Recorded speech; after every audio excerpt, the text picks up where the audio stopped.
No mai, hare mai, and welcome in. All eyes are on Tamaki Makaurau and Go Media Stadium for this A-League men's clash between Auckland FC and Newcastle Jets. Well, the wet weather has arrived, but nothing can dampen the spirits of the Port and the rest of the Auckland FC supporters. They sit atop of the table with 4 wins from 4 matches, yet to concede a goal. And while the Newcastle Jets have never lost in the City of Sails, they will look to recent form on this side of the Tasman to turn their season around. But all the talk is on Auckland FC, Jacob Spoonley. And ladies and gentlemen, it could be another historic day. Keep an eye on the clock. If Auckland can make it to 54 minutes without conceding, they have the chance to break a almost 50-year-old record set by Western Suburbs back in 1977, Seamus.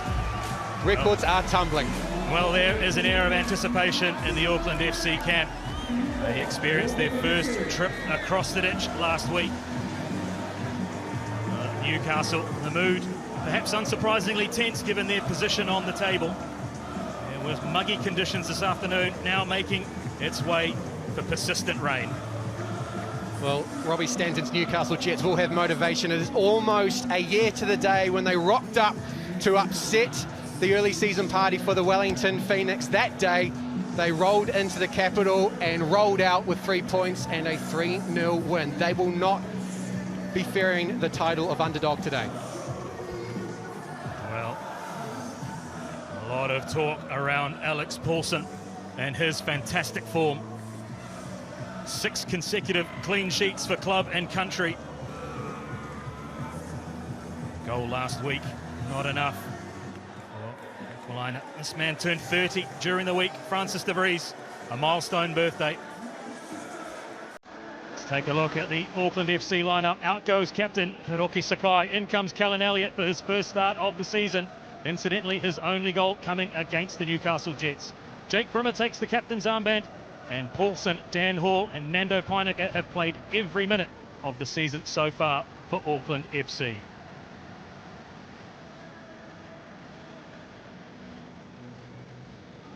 Well, for the Newcastle Jets, they are one of the youngest sides in the league. There is a New Zealand connection through fullback Dane Ingham, and Lachlan Bayliss played in all 3 matches for New Zealand at the Paris Olympics. Newcastle attacker Eli Adams played together with Jake Brimmer at Melbourne Victory for the last 2 seasons, and today is Jets goalkeeper Ryan Scott's 50th A-League start. A little bit of difference in the benches here today. Seamus, Auckland have some options, and they've used them already this season. Cam Howson, the all-white, today finds himself on the bench with Jake Brimmer wearing the captain's armband in Hiroki Sakai's absence. For Newcastle Jets, Clayton Taylor, the man that drove the wedge into the Wellington Phoenix defence last year and drove that 3-0 win, will today find himself having to come from the bench to impact the game. Well, the Newcastle fans are singing in the rain.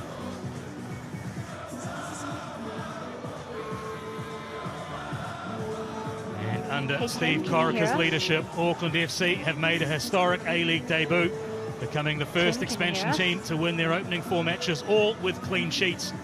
Another win today will continue the momentum built in those early rounds.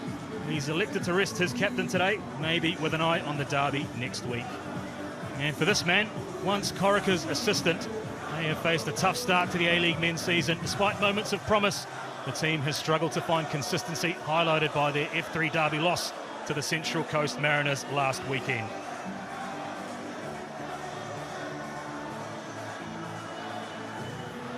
Here are the Auckland FC faithful. Newcastle in their away strip of all white. The blue and black of Auckland FC. All in readiness at Go Media Stadium.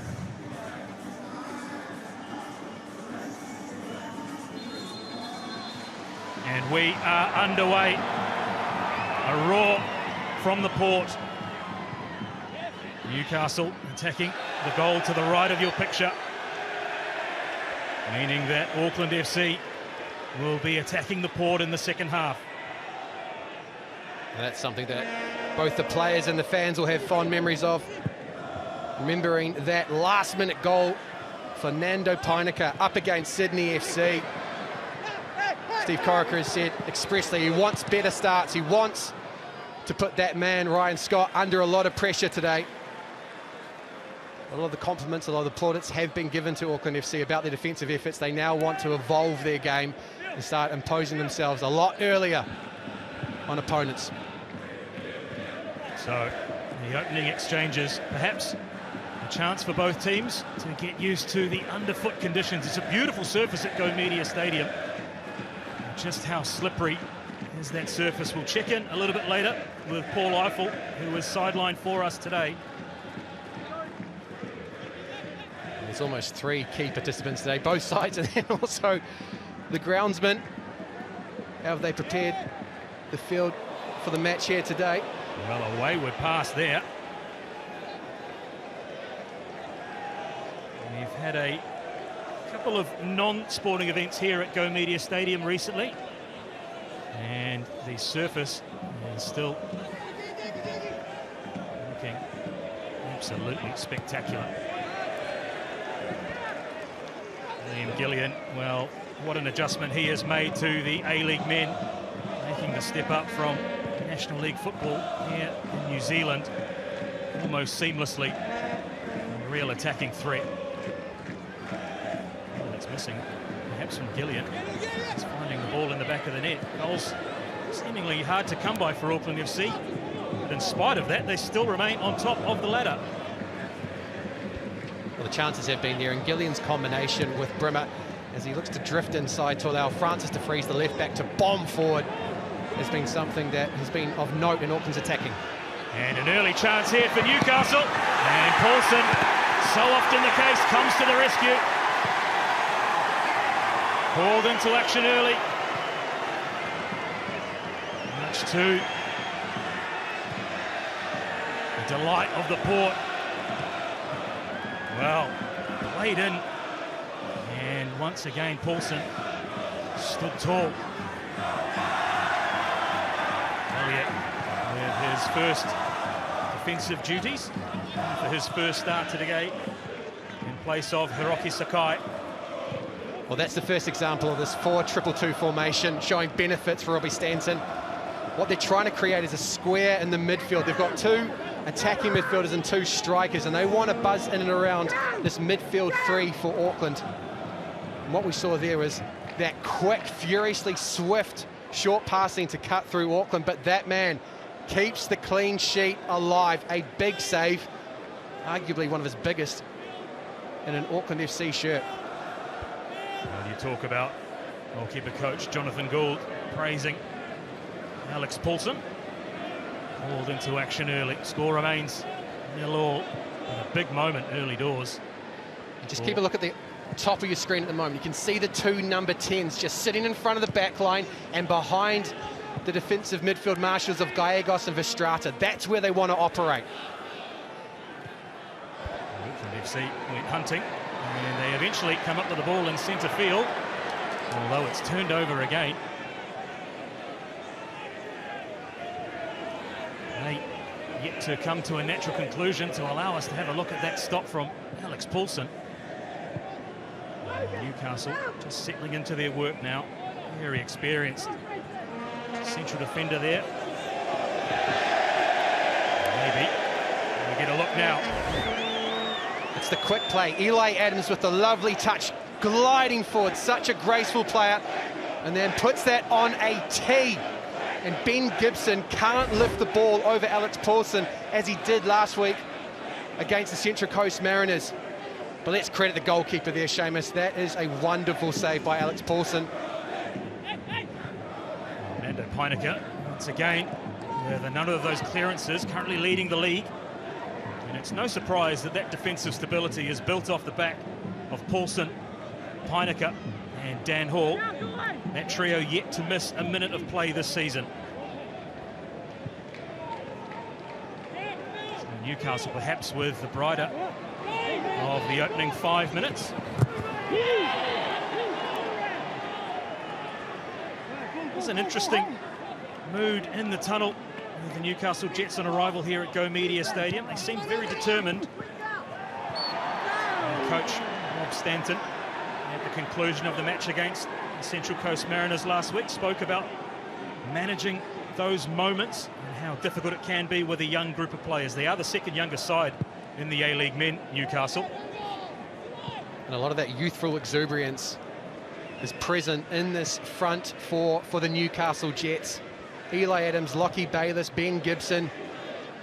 We won't see him as of yet, but Clayton Taylor on the bench often sits in one of those positions. But Thomas Aquilina as well is a player that is more than happy to get forward in support as part of the second wave. And they are all under the age of 23, Seamus. So a real emphasis on giving young A-League players, because a lot of them are from the likes of the Melbourne Victory or Western Sydney Wanderers, a chance to establish themselves in this league that they might not get at other clubs. Once again, Newcastle trying to find a way through this defence, which is yet to concede a goal. Into the handball. Not spotted by match referee, or perhaps not handball at all. Tim Danaskis in a far better vantage point than you and I, Jacob Spoonley. Well, we're making a lot about the weather in Auckland today. It is very damp. It's been raining all day. The other thing, Seamus, is that it's at the back end of spring, heading into summer. It is muggy. It is very sapping conditions for these players today. And off go Auckland FC. There's a chance on here. Goes wide, doesn't force a save, and De Vries, overlapping on the left, was screaming for the ball. Well, this is where Auckland are so effective. They commit players forward to draw defensive units so narrow. And saw there Francis De Vries arriving late, arguably had the better of the angle, but Felipe Gallegos pulled the trigger. Well, an entertaining start to this match, only 7 minutes old, and already half chances at both ends, and a very big save too, it should be said, by Paulson. There's Dan Hall. There's been a real rock at the centre of defence for Auckland FC.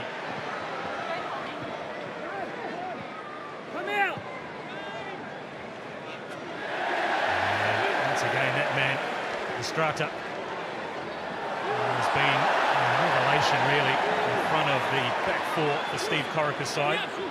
Alex Paulson, once again, just showing how comfortable he is on the ball. Yeah, we give him a lot of credit for what he does, denying goals and coming for crosses, but with his feet, he is so composed. Sets a real foundation for Steve Corica to keep the ball as Auckland look to develop it forward.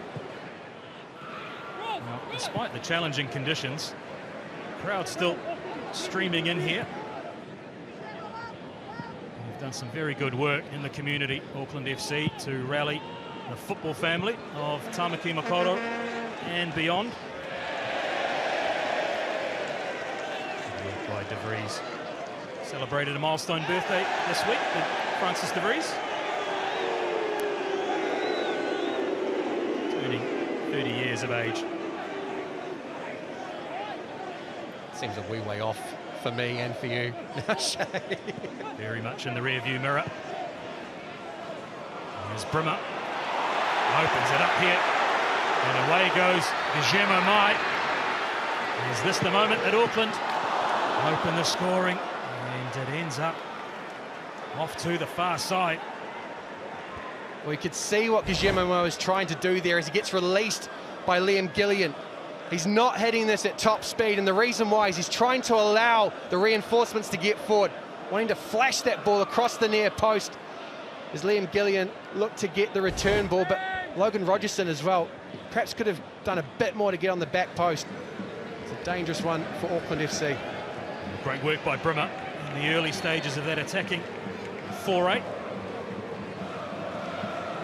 Currently Auckland's leading scorer, Jake Brimmer, courtesy of a brace in the derby against the Wellington Phoenix. How much would he like to repeat that fact in 7 days' time?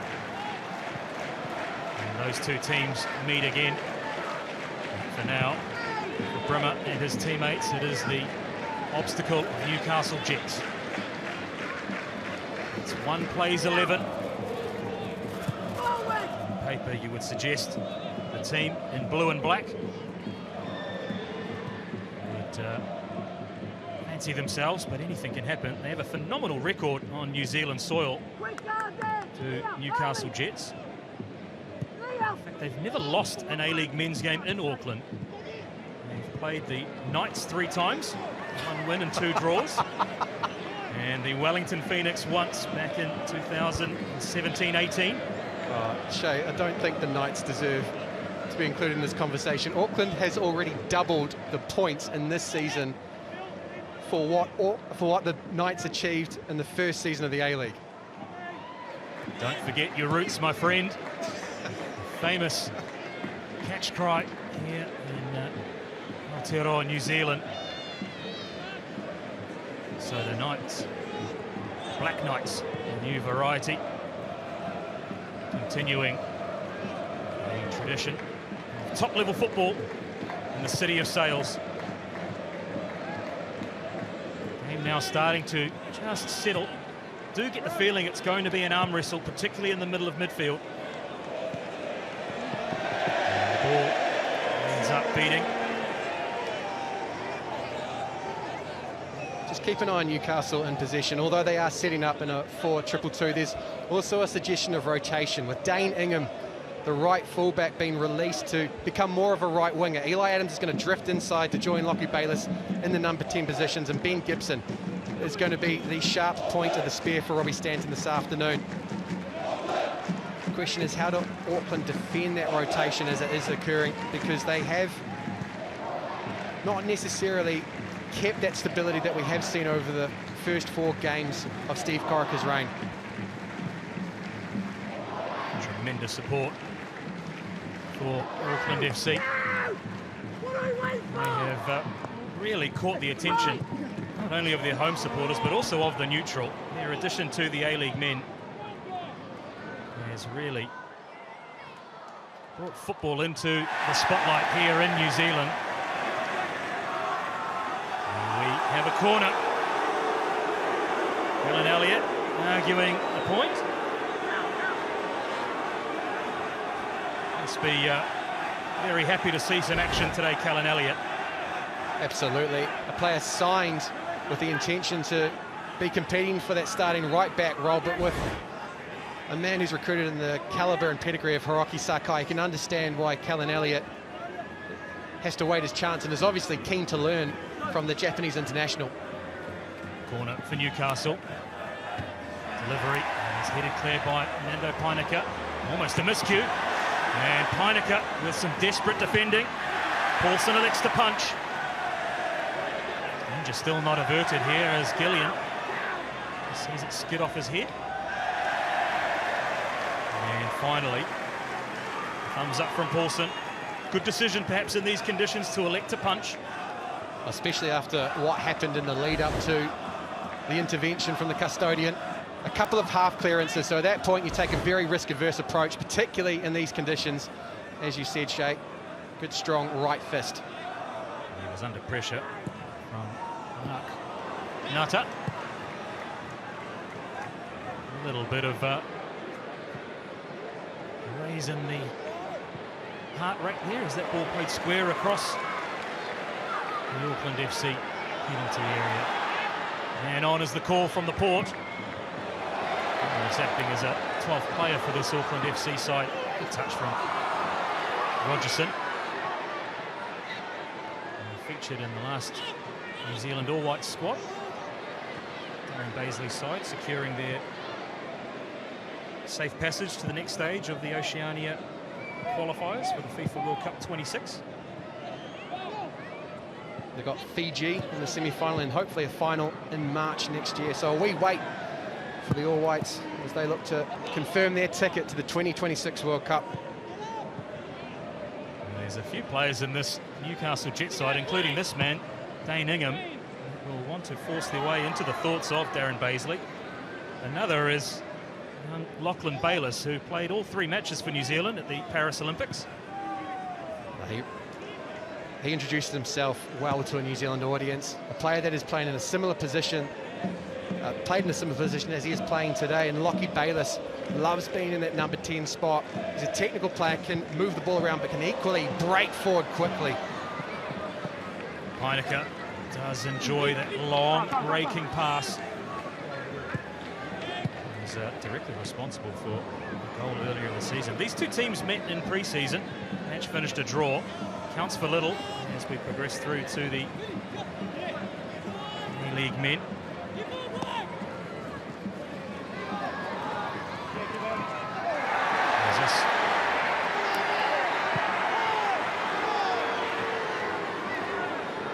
Foul? No. Play on. And they retain possession, Auckland FC. Such a solid platform they build off Dan Hall and Nando Painika. Combination really starting to find its feet so early in its partnership as well. The other point, Shay, is that although Robbie Stanton said that they lacked resilience in key moments, the perseverance by the Newcastle Jets as they continue playing this attacking style of football, wanting to get forward against opponents, it's been something that has deserved respect. Delayed whistle. We do have a foul.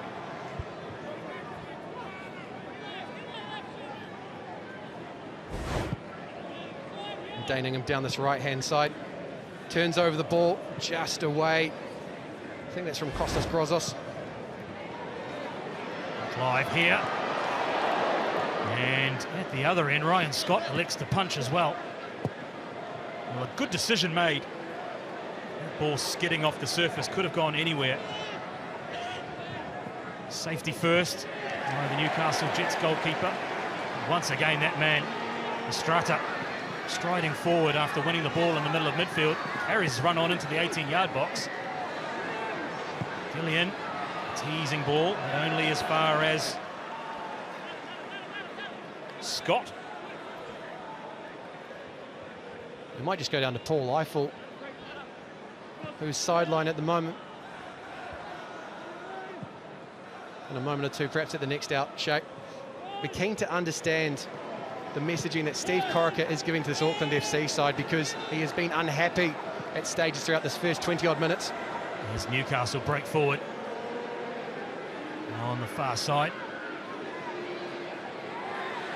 And defended again. Composed it was, although possession given away. Ingham does well. Ping pong. And a shot ends up going wide.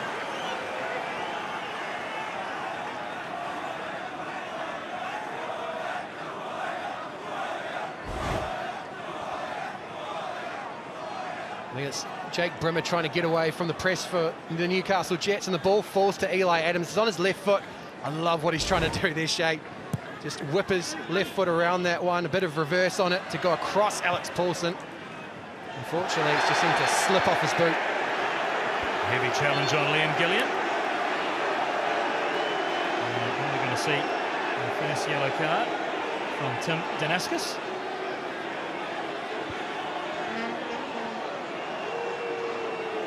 I think it might just be a talking to as Liam Gillian remains on the deck. As Daningham comes forward, and that is just through the back of the Auckland FC, number 14 by the Newcastle Jets one. Not a challenge that screams culture. Well, we'll leave Paul Eiffel for the rest of the first half to enjoy the action, and we'll hear his thoughts at half-time. As we have laboured on the point, very wet and wild down at the pitch level.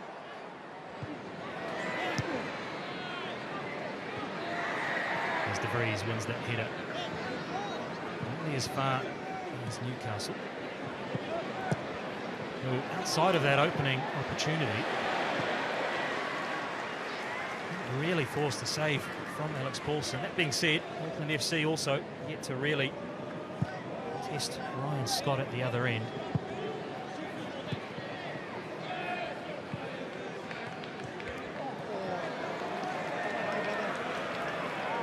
So 20 minutes gone. Still 0-0 between Auckland FC and Newcastle Jets. There's Mai. Shot comes in. Comfortable height, comfortable save.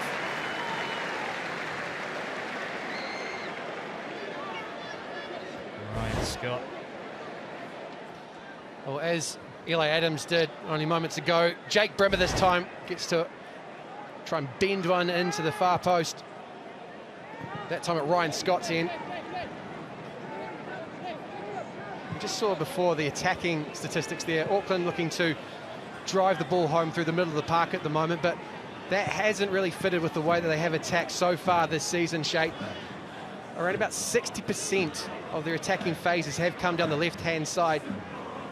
And just to drive home how much they do rely on the likes of Liam Gillian, Jake Brimmer, and this man, Francis de Vries. He's played almost 100 balls forward. To the turn. Gajimo Mai. His cross is a teasing one. And Newcastle able to clear their lines, but only as far as Vestrata. His shot is wide of the target. A couple of chances in the attacking third for Auckland FC. They're settling into this game after they were rattled by the Newcastle Jets in the opening 10 minutes. You can see the tactic here is very much a lot more patience than the men in white by Auckland FC. There's a chance on here. Paulson once again showing that composure as the ball skidded towards the 18-yard box. So you see there, Auckland FC really favouring that left-hand side. Well, they attack down the right now. Callan Elliott fouled as he looked to break beyond and release the dangerous delivery that we saw for the Wellington Phoenix as he was the young player of the year in the 22-23 season. So we've got our first yellow card. That's a lovely play. Logan Rogerson and Callan Elliott that time combining, and it is Callum Timmins that brings the attack to a halt. And then, as you say, Shay, gives us our first yellow card of the afternoon. Well, it had been threatening to come. A couple of fouls in a short space of time. And Newcastle have pulled all of their team in and around the 18-yard box. Just have a look at the back post there for Auckland FC. You've got Vestrata, Painika and Dan Hall all by himself. And the foul count clearly in favour. Oh, great save to deny Dan Hall. Well, Ryan Scott just thrust a hand up. Well, it's a lovely delivery from Jake Brimmer. Just puts it into an area that Nando Painika can force the issue, and it ultimately lands at the feet of Dan Hall. Reacts well. That is not easy, ladies and gentlemen, but neither's the save from Ryan Scott. Well, credit to the Newcastle Jets goalkeeper there. Dare say he didn't know much about it. Thrust the hand up to deny Hall. Keeps his side in the match.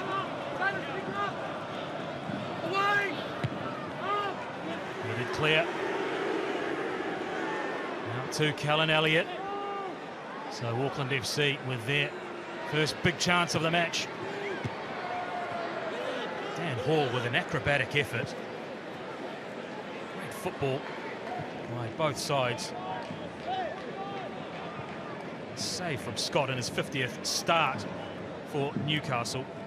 Superb. Well, both goalkeepers have played. Rainy clouds here today in a muggy one in Auckland. Both keeping the sheet clean as we head towards the 25-minute mark. Ball now looking for Rogerson. It's in fact Gajimo Mai. This is Rogerson now. His cross is deep. Ingham's touch is wild, but as is the follow-up from Francis de Vries. Well, that was a wild swing from Francis de Vries. Here's the chance. Painika at the front post, Hall at the back, and Scott marshalling the goal. Well, despite the white shirts that were there in the 18-yard box for Newcastle, this man may have some questions. Rob Stanton found its way across to Dan Hall at the back post. Excellent technique on the volley. And the save, top draw. That's the moment, though, Seamus, Rob Stanton has talked consistently and regularly this season about managing the big moments. That was a very manageable one for the Newcastle Jets. It's a set piece. It wasn't taken quickly. They had all the time in the world to set up for it, and they left Dan Hall by himself at the back stick, and that's ultimately the person that the opportunity fell to. A sloppy play on the restart from Newcastle.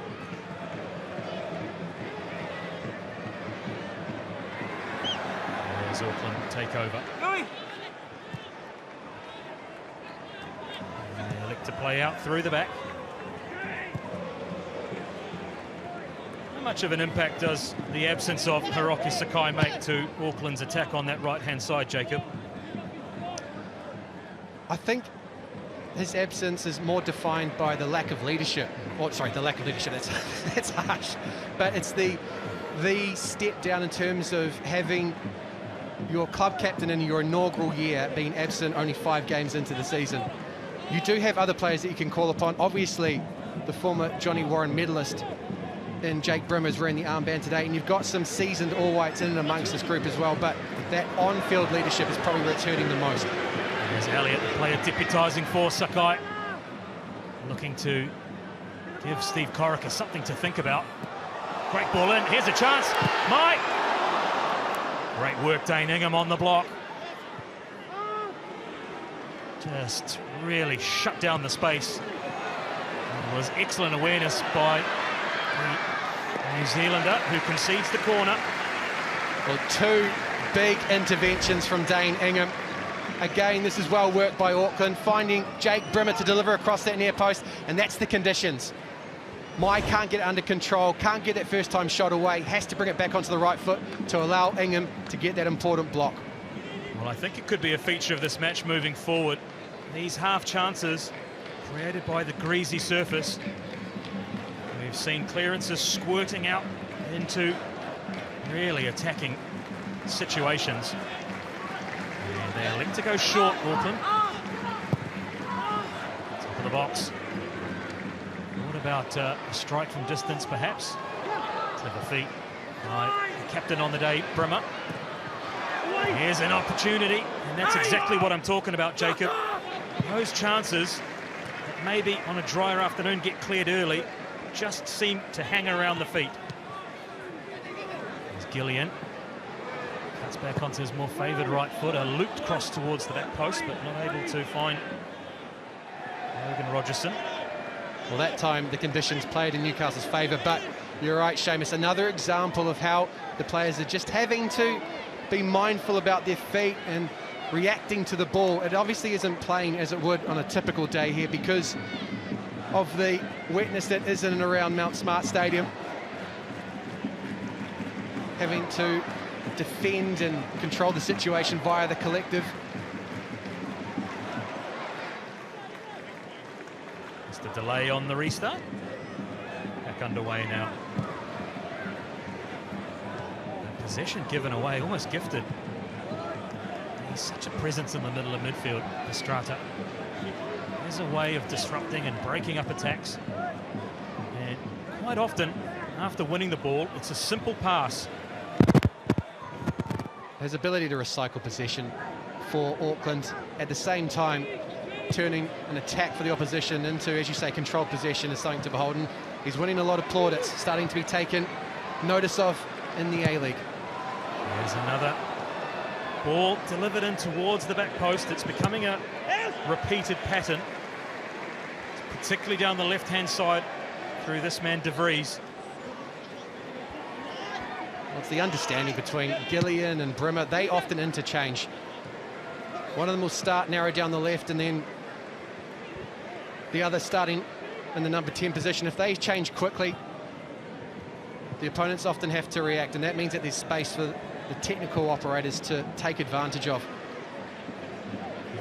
Through Dan Hall.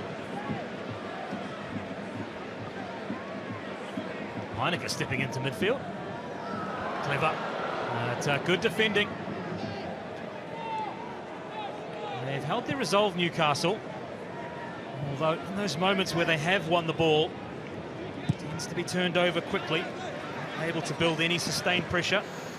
De Vries thought about that cross towards the back post where Rogerson has just skipped on the outside. Cross headed clear. As we just tick over 30 minutes played in the first half. And Strata claiming that he won the ball. I think from first glances, that's a hopeful argument more than anything, but he avoids a yellow card. Ben Gibson turns, plays it into the danger man, Eli Adams, and that's got to be right on the verge of going to the book. I think he can count himself a bit lucky there. Can Auckland's number 6. Very fortunate, hence the almost admission of guilt as he turned to Damascus immediately.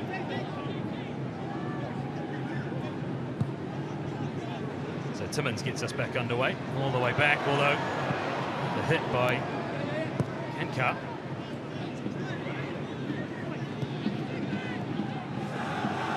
Back on the ball now, Kankar, as Newcastle look to play their way out of their back third. Eventually Gillian wins possession back for Auckland. As the Port find their voice into the last stages of this first half.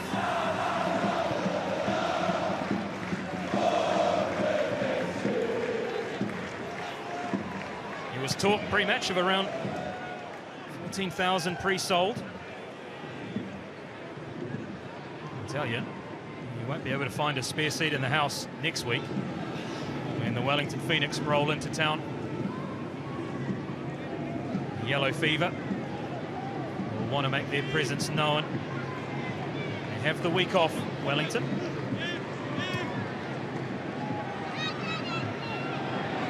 So Newcastle smooth through the middle of the pitch. It's looking for options. Almost slowed down to a walk there. And in the end, it comes to nothing for Newcastle. So that cohesion in the front third, not there, much to the delight of this group of supporters who are making their presence known in the A-League men. Embracing the conditions, Seamus. That's what the Port are doing. I'm not sure Nando Peinecker was embracing the conditions there, just putting his goalkeeper under a little bit of pressure. Pressure welcomed, I'm sure, by Alex Paulson, who, as we've mentioned before, doesn't mind the ball at his feet. Very accomplished player in his own right, Paulson, as is Liam Gillian, who takes over and looks to square up Dane Ingham, who's defended well, Ingham, although he's, I want to say, left behind there, but does well to make his way back and get the defence in when required.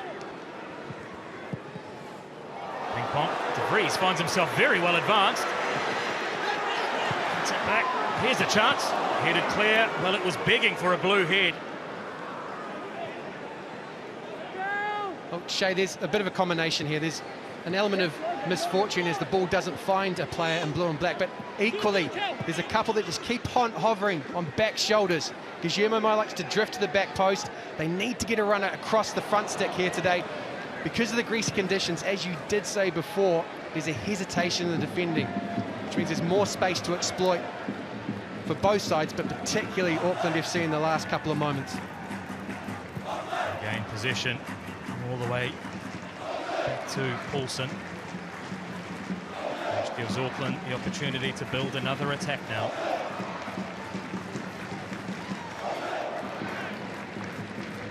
Just caught between pressing and dropping into a blocker, Newcastle.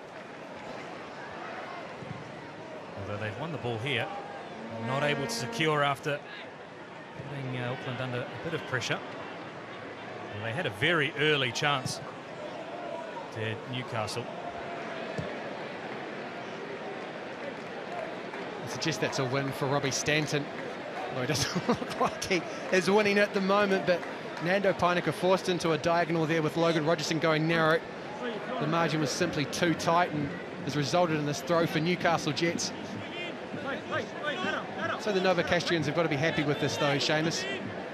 35 minutes in. They're managing the situations in and around the 18-yard box fairly well and have denied Auckland clear-cut chances for the majority of this first half. Well, it has been a first half of few opportunities. A couple of big saves by goalkeepers at either end. And outside of that, a series of half chances. Turned over possession at critical moments. And the weather playing a little bit of a part. You made a good point, Jacob, around perhaps a low-driven cross. By either side, really, would cause some real concern inside the penalty area. De Vries has featured very prominently in the first half, although he's partly dispossessed, although Adams then loses the ball over the side of the pitch. Adams seems to be the natural accelerator in this Newcastle team. Can take the ball from the middle of the park into the final third quickly. As Paul Eiffel said in the pre-game, though, he needs a lieutenant. He needs a couple of wingmen to get alongside him to really make it productive for Robbie Stanton.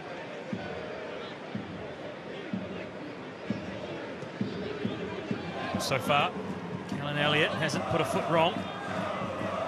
There was a through ball played earlier on for Newcastle's main and only really opportunity of the first half, as the crowd feel like some of the attention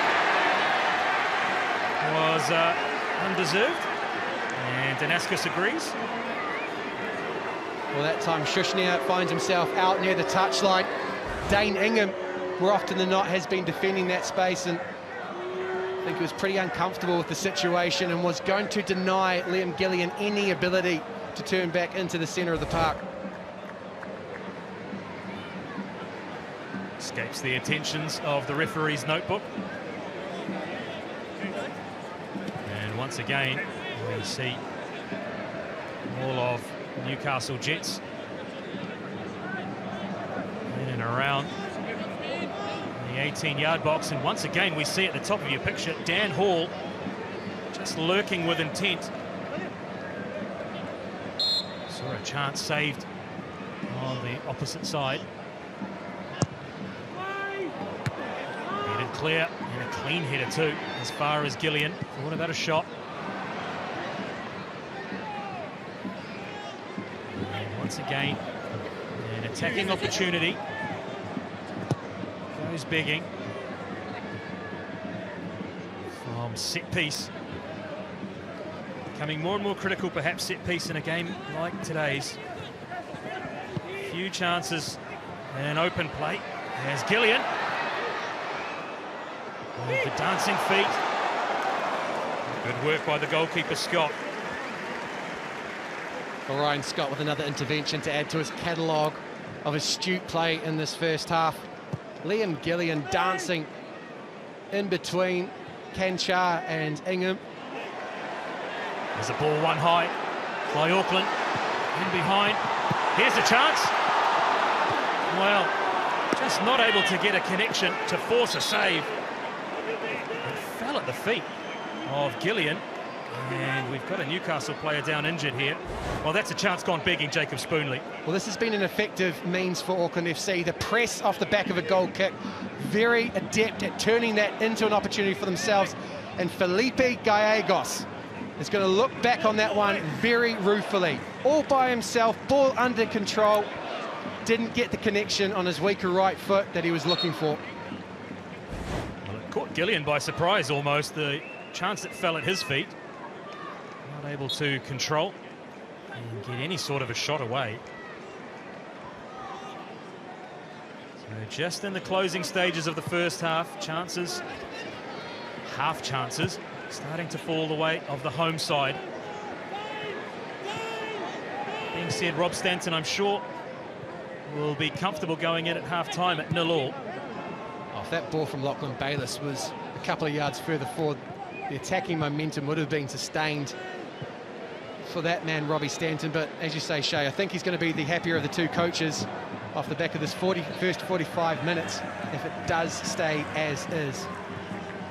And his post-match comments at the end of the match last week against the Central Coast Mariners, felt like he got the half-time changes spot on.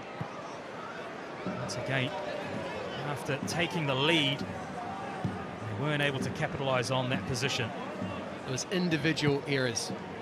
Scott came for a cross and didn't get anywhere near it, allowing Brian Kaltak to put it in the back of the net, and then Shushnia got himself all in a tangle, scoring. If it was at the other end, Shay, it would have been an amazing goal. Unfortunately, left a trailing leg, which flicked the ball into the back of his own net, and that was the difference in the F3 derby last week.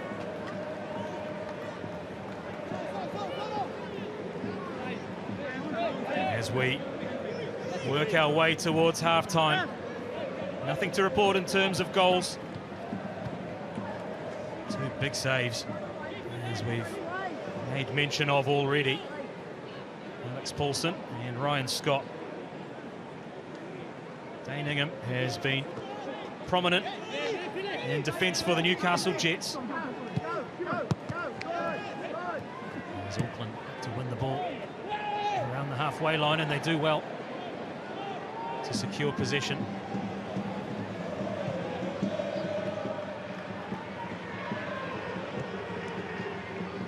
It's a game that's crying out for a goal. And you get the feeling if one of these two sides was to open the scoring before the half-time break, well, the other would feel desperately unlucky. There we can see the two expected goal stats. Though Newcastle's is significantly lower than Auckland, they had the better opportunity. De Vries finds himself in a bit of space.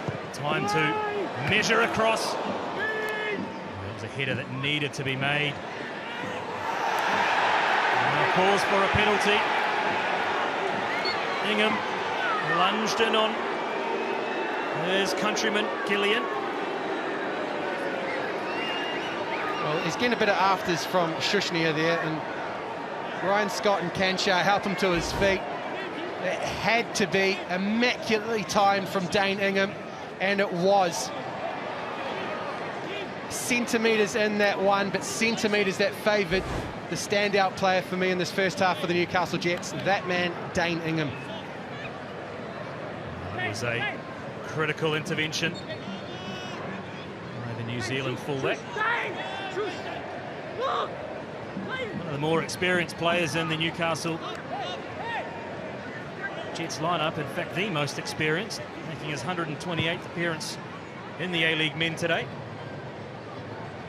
Just to give you an example, reading from the same stat sheets as you, Shay, of the players in this Newcastle Jets team, I don't believe there are any that have over 10 goals in their career, and that kind of explains the issues around getting the ball on the back of the net so far for Robbie Stanton this season. As off goes Ingham, looking to play a ball into the path of Gibson.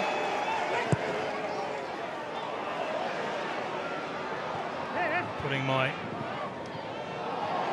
New Zealand hat on. There are some discussions maybe that Gibson could be eligible for New Zealand. That one for the experts to work out. Williams' shot is blocked.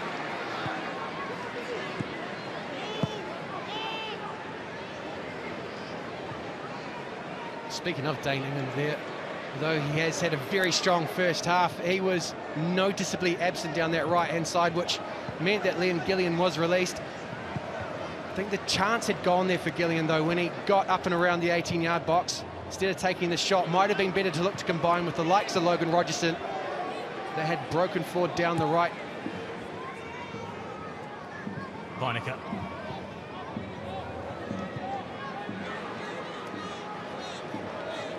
Seen a lot of this for Auckland.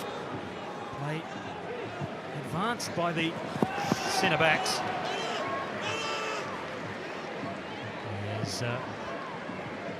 Keep an eye on the fourth official. I imagine there would be too many minutes to be added on in the first half.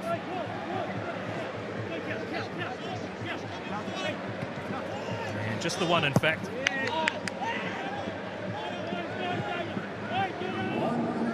There's Ingham once again looking to maraud down the right-hand side.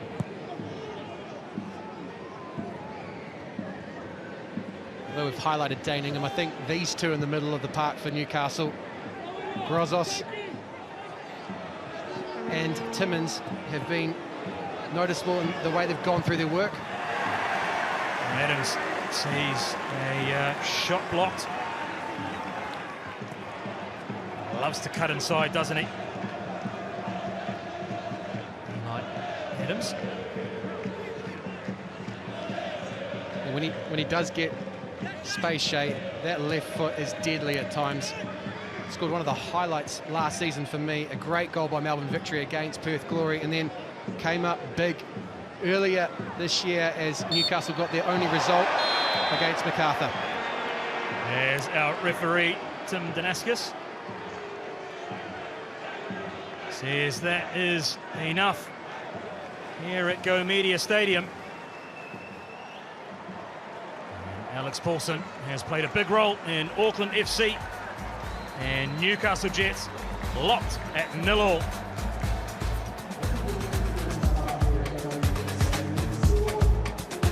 Stick around. We will have the first half analysis and reaction and be back with the second half.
4.5 games now, Auckland FC have managed to keep a clean sheet. The only thing going against them, well, they haven't managed to score today at the other end either. Yes, 0-0 here at Go Media Stadium for Auckland FC's return game against the Newcastle Jets. Perhaps, fellas, a little bit surprising that this is the case, Ivy? Yeah, I think so. Look, it's been tight. There's been chances at both ends. I think the keepers have both done well in the conditions as well, actually. Yeah, I think the conditions are playing a big part. Not necessarily in the way the game's playing out overall, but when it comes to those key moments, you can just see the hesitation in the defender. You can see potentially not quite getting the contact on the ball that the players are looking for. Well, let's have a look at some of those key moments, shall we? Because we have seen them for both sides, starting actually with Newcastle, who had a bit more of the attacking impetus early on. Yeah, look, this is class again. I talked about him in the pre-game. Eli Adams picks the ball up in the midfield. It's a fantastic run through the middle, and Alex Paulson does what Alex Paulson does week in, week out. The boys have done really well to get on the seconds and scramble that away. But if you look at the position of Aquilina down the left-hand side, he allows that position, allows the chance for Gibson to go through the middle. It's a fantastic save. More I see it, I'm so impressed. It is a carbon copy of the chance that they created last week where they put a ball in the back of the net. But this is manageable, and this is down to the Newcastle Jets defensive setup. A flick on at the near post, but Dan Hall is all by himself, and they have to rely on that man, Scott, to come up with the big save to keep the sheet clean. And this is the other chance that Auckland has created in this first half. For me, Ivy, this has to be buried. I think if you look at Gallegos, they'll pan to it in a minute, but if you look at his reaction, he knows what sort of chance this is. I think he just loses footing as he gets there and doesn't really get much on the ball. And then you look at the second chance, he's got to be ready for that. In and around the box, you've got to know where you can put it with one touch. Is that the conditions? Is that the conditions? Maybe his plant foot just goes out from underneath him, but I think what we're seeing here in terms of the stats is that Auckland do have the advantage, Kim. They are kind of controlling the game. That said, Newcastle look dangerous when they do break forward very quickly, often through the likes of Eli Adams. Yeah, Newcastle definitely good in the counter, but I think if you look at the touches in the opposition box, Auckland have had many more touches. I think they've got to be a little bit more clinical when those opportunities arise. Yeah, certainly it does feel like as the game has developed, Auckland's possession rate has gone up and up and up. But let's talk about Dane Ingham. We mentioned him in the pre-match, the all-whites defender for the Newcastle Jets. Now, how timely have some of his interventions been in the process of this match? Do you reckon he knows that Darren Baisley's here today and he's up against two all-whites compatriots? Look, I'd like to think so. If he's done his homework, look, he's certainly put in a great shift. He's been everywhere he needs to be, putting in great interceptions. It's not an easy job for him because he's going against one of the informed players in the league. Can go either way, right? Yeah, absolutely. I think so. Liam Gillian can go down the left-hand side, or Francis de Vries can be there, but he can cut inside as well. But that's about 5 or 6 chances that we've seen him intervene with brilliant timing, Kim. And as ever, I think when any opposition team comes to Auckland, look, they want to make a point. Dane Ingham as a Kiwi, probably more so than many as well. When you look at the Auckland side, though, why don't we take a look at a certain midfielder, Louis Verstraete, who I know, Paul Eiffel, you have been particularly excited about, not just this game, but all season. And he is showing again his consistency in that midfield that has come to impress you so much. I think he's one of those guys that you don't realise how good he is till he's not in the team. He's either suspended or he's out and he's not fit. Look at his 92% pass completion. He does not give the ball away. He's so good on the ball. He steps in, wins his challenge, and then he just plays the simple pass most of the time. Every now and again, when he wants to do something a little bit more delicate, just like this, turns out of trouble, but then finds a great pass outside of the boot, puts his mate in Gillian, and probably should have done better. The key thing for me as well, Kim, is that he's working off the foundation of the press. So there's a lot of work that occurs before the ball gets into that middle third when he can step in. But to Ife's point, he picks his moments brilliantly. We don't see him sliding in as we saw Dane Ingham. We see him just cool and calmly stepping across, either making a challenge or intercepting the ball. And that's exactly what you want from your defensive midfielder. Conversion without too much output. Is that also, can I ask, exactly what Auckland needs, given that absence of the presence of Hiroki Sakai, someone who is, as you say, cool and calm and collected under that pressure? Yeah, look, I think so. I think Verstraete's stepped up. I think he's been great week in, week out, but I think you've seen him step up today. I think Brimmer's the same. Brimmer's willing to go and get on the ball. He's willing to lead the team from the front. So if you've got two guys like that doing that, it does mean that it's a little bit easier when somebody like Sakai is not in the team. I think in the second half is when we're going to see whether those players can step up, because we're still at the deadlock. We're still in a game that is an arm wrestle. And what we've seen from Sakai over the course of the first 4 games is that he provides that coolness when things are starting to get out of control. We haven't seen that yet. We're more likely than not to see it in the second half. Good to see a real life Spider-Man. And also Ali Williams, of course, one of the part owners of this club here at the game today, despite the conditions. I tell you what, I think I like Spider-Man's get up just slightly more. Plenty of action and plenty to watch on Sky for you at the moment as well. The new HBO original series, June Prophecy, streaming now on Max, available on Neon. Another new episode drops on Monday. For a limited time, you can sign up to Neon for only $9.99 a month for 3 months. We've also got UFC 310 coming your way. Pantoja puts his flyweight belt on the line against an exciting challenger, Kai Asakura, who's making his UFC debut. And the co-main, 2 undefeated welterweight contenders go head-to-head with Shavkat Rakhmonov and Ian Gary. Plus the clash of the titans in the heavyweight with former champ Cyril Gann taking on Alexander Volkov. And of course, next week it is the big one. We cannot wait for this. Kiwi Classico, that'll roll Jacob Spoonley up. He hates the name, but Phoenix and Auckland FC go head-to-head once more after Auckland came out on top in their first derby. So, who will reign supreme in the second? You can catch that action and what action it will be on Saturday from 4 p.m. on Sky Sport 1. First things first for Auckland, though. They need to get the job done today. The home side with it all to play for in the second half as Auckland FC, Newcastle Jets are all tied up at 0-0 at half-time.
Handheld 1, 1, 2, 3, 4, 5. Handheld 1, handheld 1.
Thank you, mate.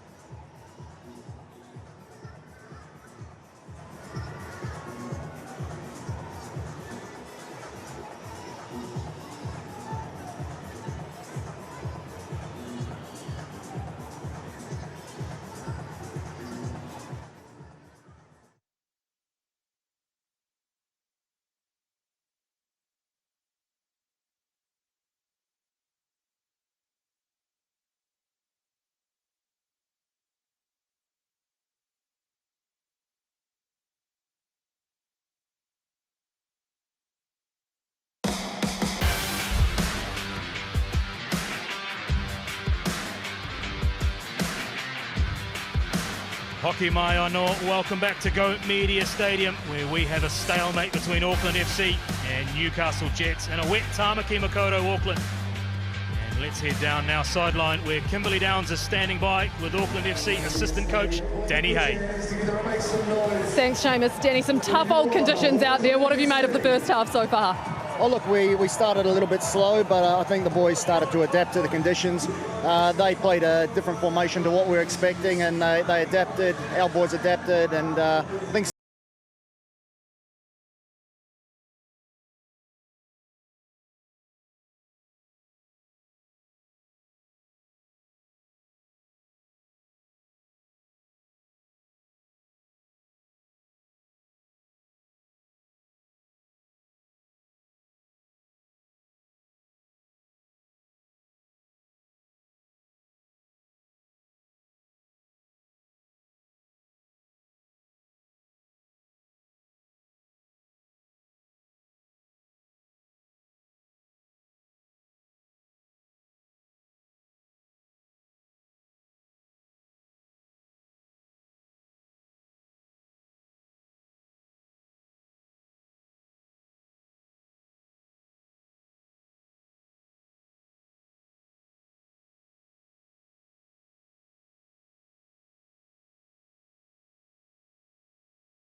To 5 wins from 5 matches. The clean sheet is still intact. Miraculously, Seamus, because it is only clean off the back of a wonderful piece of goalkeeping from Alex Paulson in the first half. Got to also say that Ryan Scott has played his part in all of this as well. Well, there's 50th start for Newcastle today, the custodian.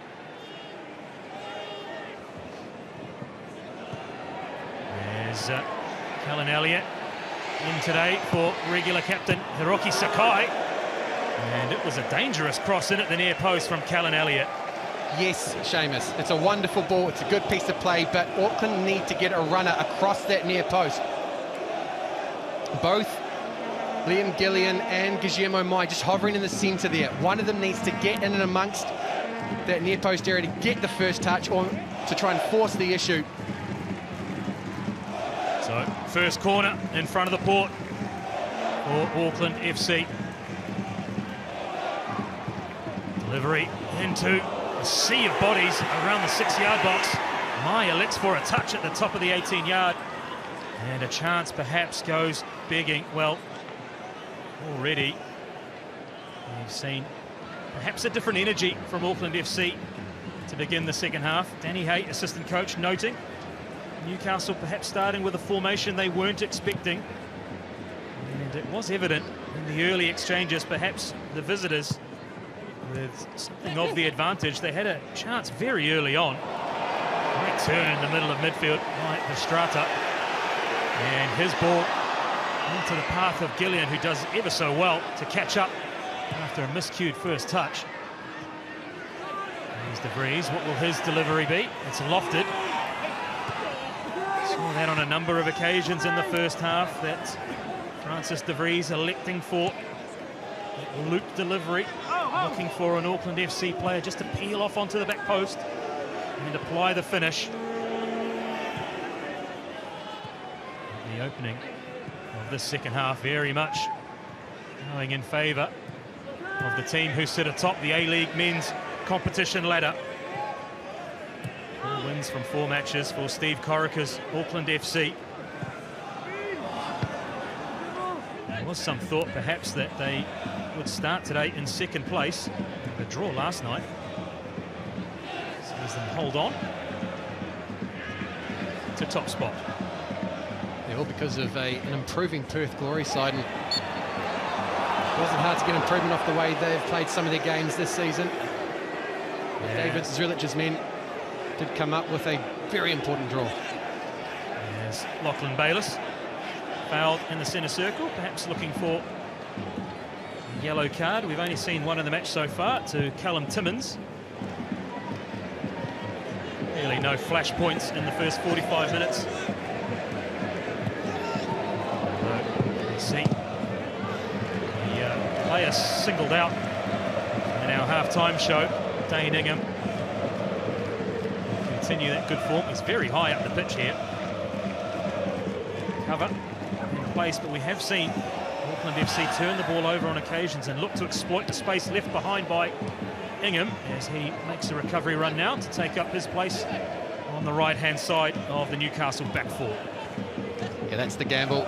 In possession, Newcastle going to switch to a 3-2-4-1 with Dane Ingham being released from the right back role to get up nice and high in a right wing position. But Auckland, as they have done throughout the course of the season, through their backline, if they can punch it forward early, there is an opportunity to try and catch the Newcastle Jets in transition. Ben Gibson had that early chance. Plays a rightfully weighted pass over the top. And Alex Paulson was quick to see the danger. Looks as though we've got an issue with one of our match balls. Paulson sees the funny side. He's just received its second test from Campbell Kirkwar there, and unfortunately that's the last we'll see of that match ball today. Yet to see any changes to the playing personnel for either of the two sides. Maybe around the hour mark we'll start to see some changes. I do like Clayton Taylor for this game for the Newcastle Jets. I think you're going to see some tiring legs in that four underneath Ben Gibson. Lockie Bayliss is one that's getting through his work this afternoon. There's Gillian. Plays De Vries, but perhaps not on the same page. Francis De Vries. They're a very impressive combination on the left-hand side of Auckland FC's attack, aren't they, Jacob? Very complimentary. Liam Gillian, a right-footed player playing down the left-hand side, naturally drifts in, and that allows Francis De Vries to gallop forward, joining the attack from his left-back role.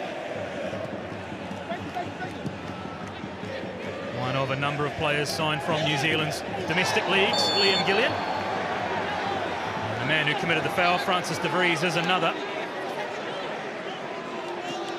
Danaskis perhaps thought about a yellow card.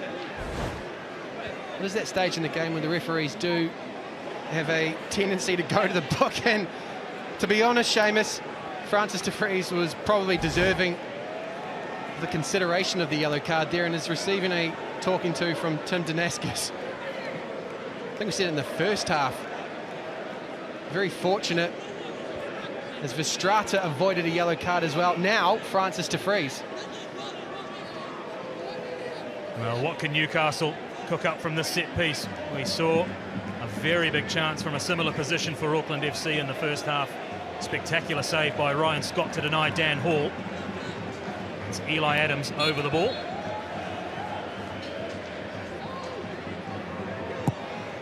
Towards the near post. And a very critical piece of defending. I didn't catch the player, but our FX Mike picked up that double connection. It was a teasing ball. Threatened to break the deadlock and see Auckland concede their first goal of the season. And the aerial duel, well, it continues. I was going to say it was won by Auckland FC. Eventually, Callan Elliott smashes it away for a throw-in. Well, this is a carbon copy of the chance that fell Auckland FC's way in the first half. Very similar. Newcastle get into that back post, and Shushnia had not been picked up. Ultimately didn't fall to him, but Natta tried to guide that one back across the six-yard box. I think it's Logan Rogerson there, back helping out his defence. Well, it was head and hands for Natta. He realised just what a big chance it was as it skewed off his head. He was looking to square it right across the 6-yard box. In the end, got the angle wrong, cut back, and eventually cleared. So a half chance shall we put down to the Newcastle Jets in the second half. Still, we remain at 0-0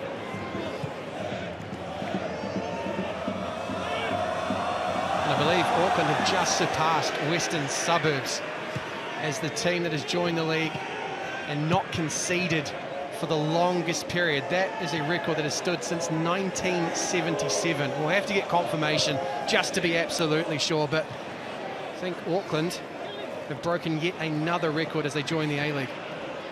Well, Jacob Spoonley has had a close eye as the time ticked away towards the latest accolade to the A-League men's newest club. We've still got some way to go to equal the longest winning record of the team. The longest winning record, absolutely, but just to explain it, ladies and gentlemen, in 1977, Adelaide City and Western Suburbs joined the National League, and it was Western Suburbs that went 4.5 games without conceding. Auckland have just bettered them, so a record that has stood for almost 50 years has just fallen and now sits this side of the Tasman.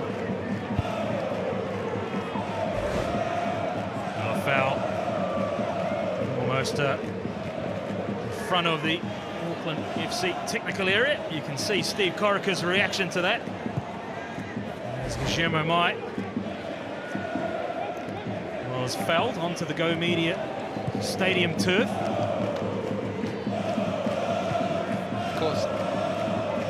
Of course, as you say, Shay, other records are on the line today. As Auckland looks to make up ground on the 16-17 Sydney side and the 06-07 Victory side for the most wins to start a season. Well, they can only add one win today, and that will be their primary focus. Edging towards the 1 hour mark, and they are locked at 0-0 with Newcastle. Last time they were here, they left it right until the end to come away with the 3 points at this very end of the pitch. Not only was it last minute, but there was barely a metre over the line from Nando Painaka up against Sydney FC. Sent the port into raptures, and let's just touch on them today because they have been loud despite the conditions. They're not going anywhere. They're enjoying the return of top-tier football to Auckland. I think all of this crowd here deserves a pat on the back. It's a miserable afternoon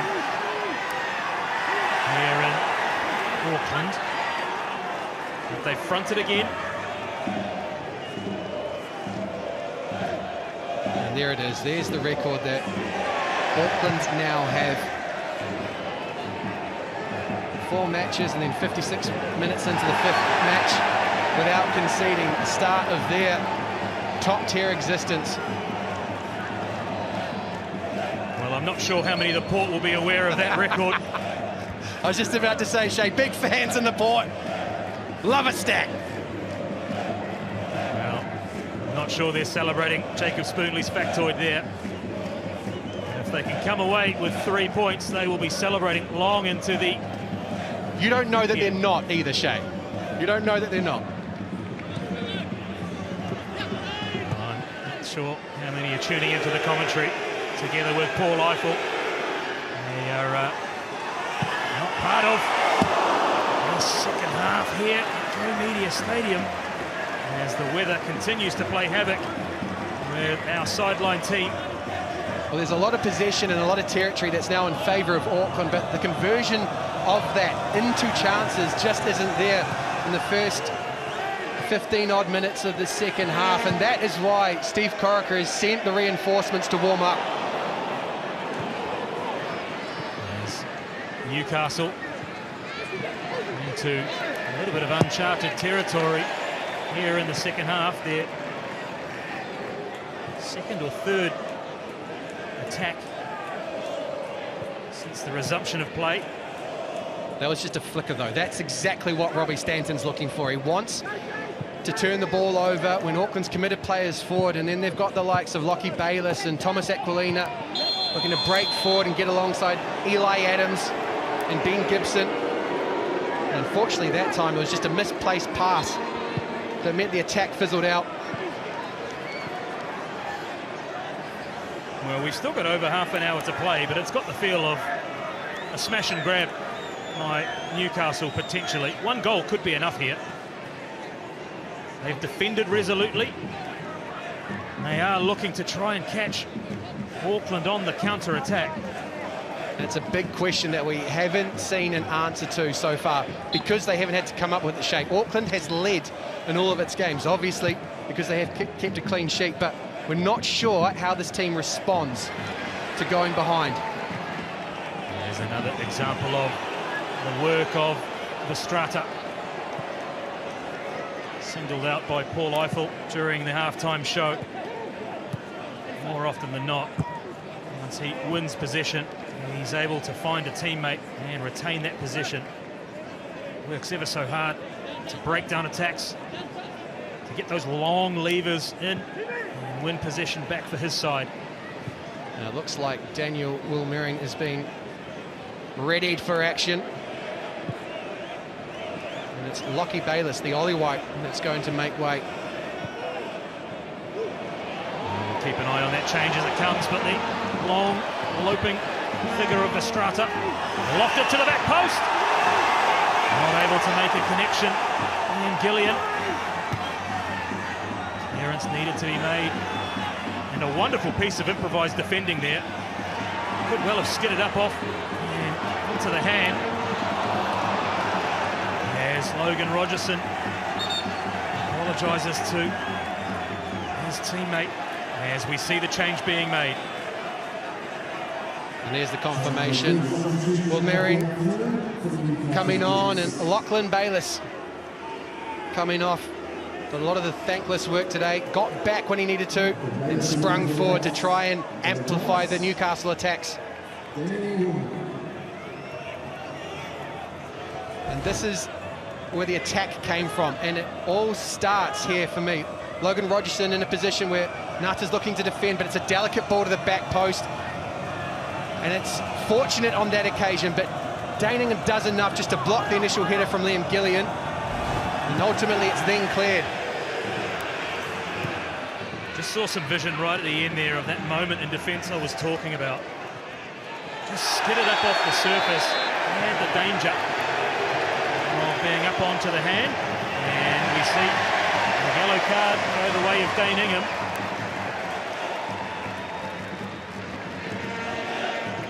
Let's just have a look at this one and see if it's different from the challenge before that Francis de Vries made. Can't see too much between those two situations, but Daningham finds himself in the book.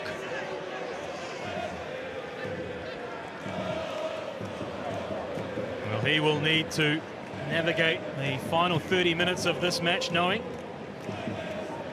he is on his last chance. And I wonder whether Auckland will look to exploit that. As a chance goes begging, and you can see the scenes of celebration in the Newcastle Jets and the confusion as to how that stayed out of the goal. Well, there's utter confusion in the Auckland FC ranks. There is celebration in the Novocastrian ones. That is a simply brilliant intervention.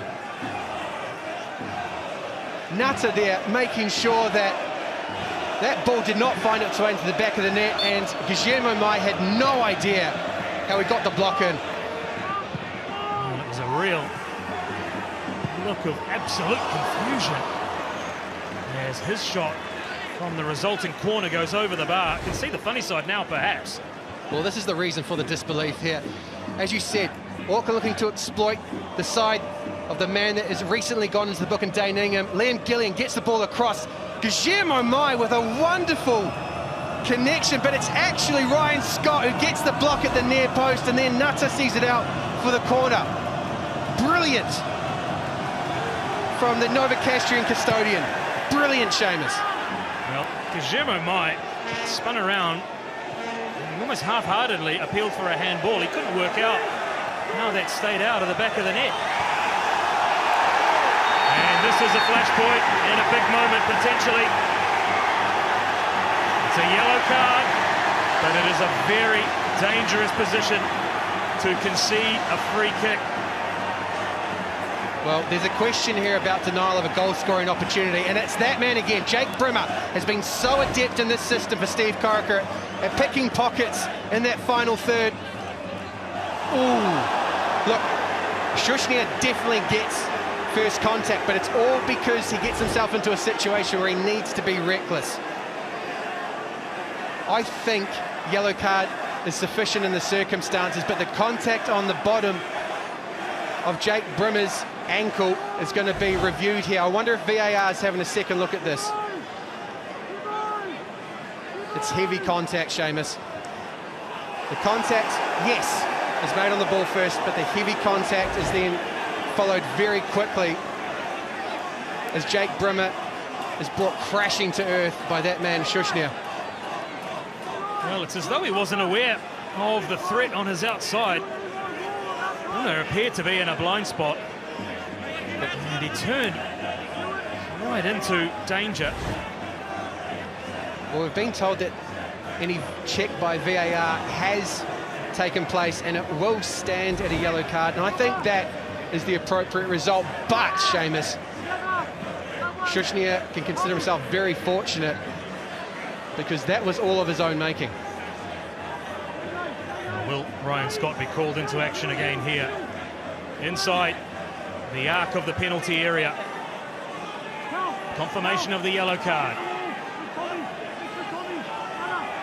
For mine, Jake Brimmer, look for him to strike this firmly and low to Ryan Scott's left-hand side. I don't think there's enough space to get this one up and over the wall. So, is this the moment for Auckland FC? Into the wall it goes. Tried to go up and over. Heineke wins possession back for his side. Continues the big centre-back. I think we've just seen the fuse being lit, Seamus. I think we are stepping up through the gears now. The Port has found its voice even more so. And they love the work of that man, Nando Heineke, the centre-back, in with the sliding challenge, recycles it so Auckland can keep the pressure on Newcastle. Well, a couple of big talking points. There's a bit of gamesmanship by Ryan Scott. He made sure there were no crumbs left on that one. Ryan Scott. Fifth corner for Auckland FC.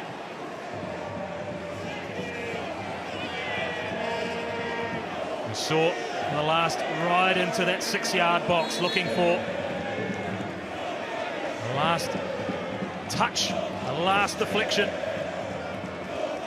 So difficult in these conditions to predict where that wet ball might squeak out to. Well, it did on one of the previous corners. It fell to Guillermo Mai. He took a touch. He might go and hit it first time if it does fall his way here. Towards the near post, but only as far as the first defender headed clear. Danger averted by Newcastle. And for me, Jacob, a telling sign was that chance by Guillermo Mai. It was somehow cleared away from a corner. The way the Newcastle players celebrated, it was as if they'd scored a goal. They'll definitely be feeding off that moment. That'll keep the energy levels up. It'll keep them focused on getting something here today at Go Media Mount Smart.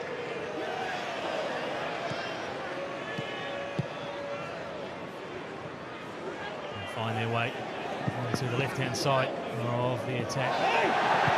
Control, just letting substitute Will Merring down.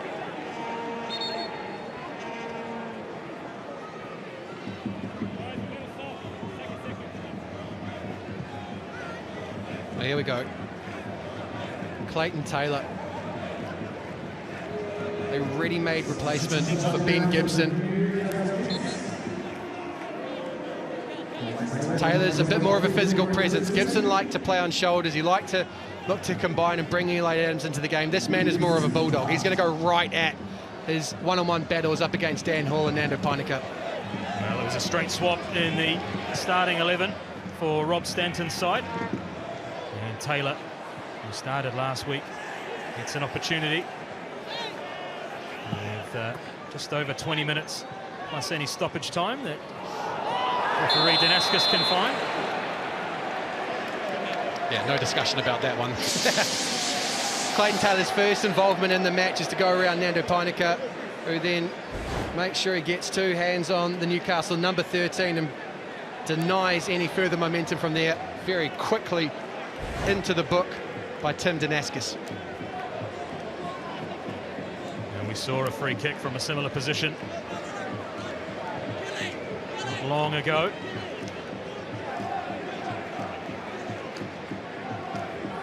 See a very enthusiastic Nada Moreno warming up, getting ready for his introduction into this match. Paulson, who hasn't had to make a save in the second half so far. In fact, since the very opening moments, he hasn't really hit a glove on the ball. Delivery is awkward, but well taken care of by the Auckland FC rear guard. And Newcastle is really working their way back into this match. Painika, on a yellow card, needed to be very clear on his intentions with that challenge. Daningham also on a yellow card, maybe being advised by some of his teammates not to try and enter the referee's notebook for dissent for the second time. Well, it's not something that you want to flirt with when you are on a yellow card. Is Auckland go to Nada Moreno, Logan Rogerson. We've seen him in moments. Steve Corica would like to see this man asserting his influence on the game, and one thing we have come to see is he likes to get on the ball, likes to look to combine, but in these conditions, I'd hope that he's going to have a sighter or two at Ryan Scott's goal, because he has scored some wonderful long-range goals in the Colombian League. Just inviting a little bit of pressure onto themselves here, Auckland FC, but they manage their way out. In fact, they do very, very well to work their way out. Patient build-up. Now we see Gillian cutting inside. Strata just helps it onto Callan Elliott, and his corner is deflected away for, his cross is deflected away for a corner, I should say.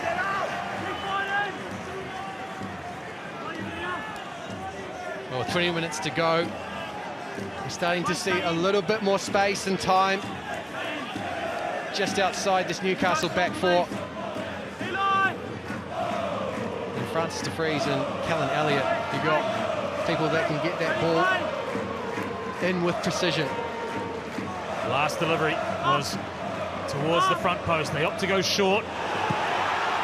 And hands on head for Liam Gillian. It was a training ground move. And couldn't get the connection. Was looking to really bend that past the fingertips of the goalkeeper. In the end, didn't force a save, but there we can see the attempts on goal really starting to mount up for Auckland FC. I think we can put that one into the category of the shot in the first half by Felipe Gallegos. I should have at least been on target. Liam Gillian that time had time, was on his favoured right foot. It's a brilliant ball from Jake Brimmer. Clearly a set-piece move, wanting to push the Novocastrian defensive line deep to allow space further up in the 18-yard box, and Liam Gillian should have worked Scott. Well, on second look, he had a lot of space and a lot of time to try and pick his spot. I'm sure he would want that over. Seen some wonderful footage of the quality of the finishing of Auckland FC through their training. So far, that hasn't replicated itself during the match today. There's Newcastle. See a shot repelled. And the follow-up causes some concern to Alex Paulson. But he got the first block. A strong pair of hands just to parry that away. Well, cut it onto the left foot. Clayton Taylor indicated where he's going to be going, but Alex Paulson read that well. Good balance, good timing, and up. Just a Sherpa that second shot beyond his far post.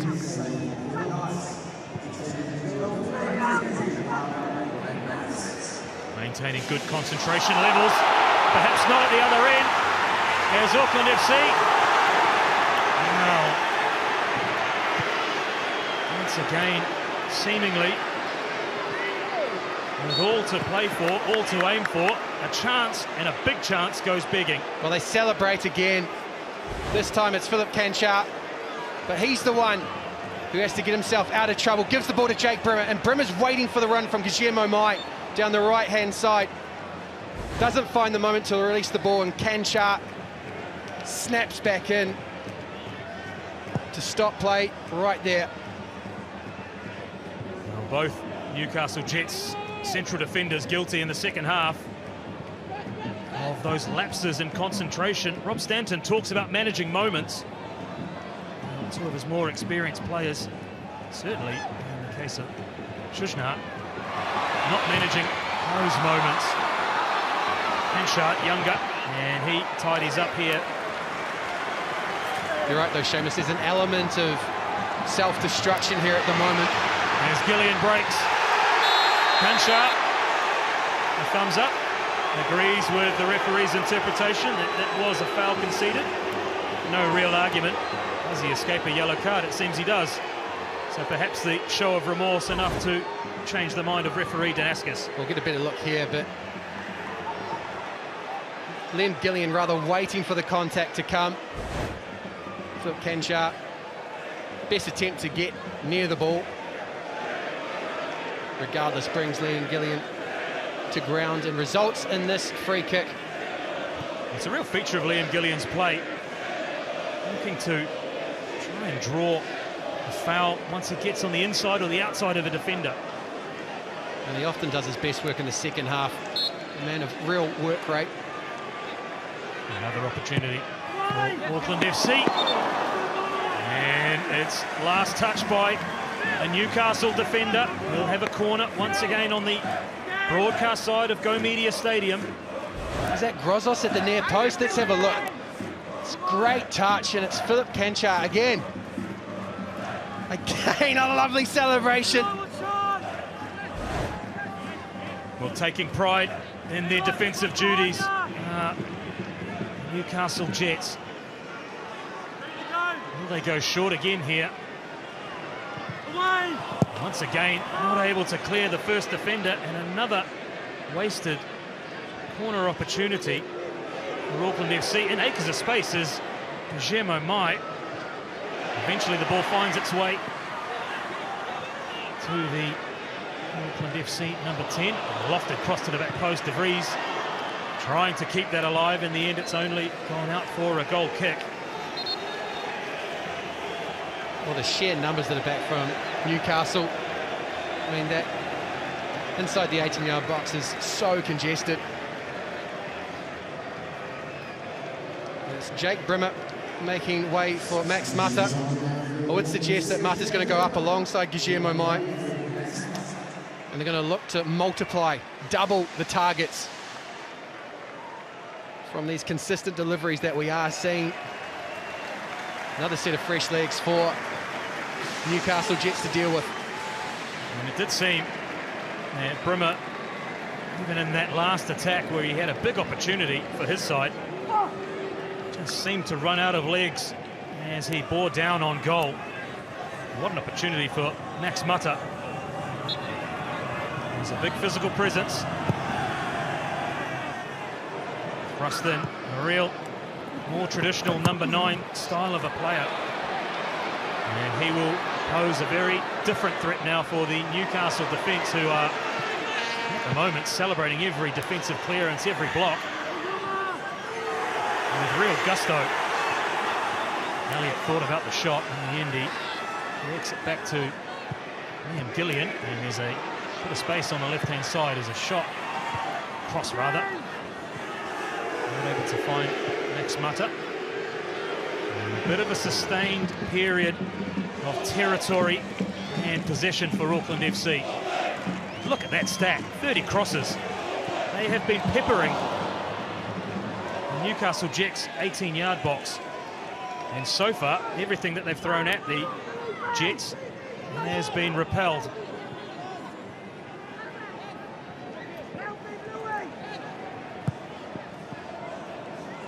There's a through ball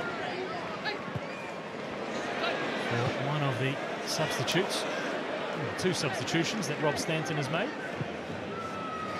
Dan Hall seemed to have that under control.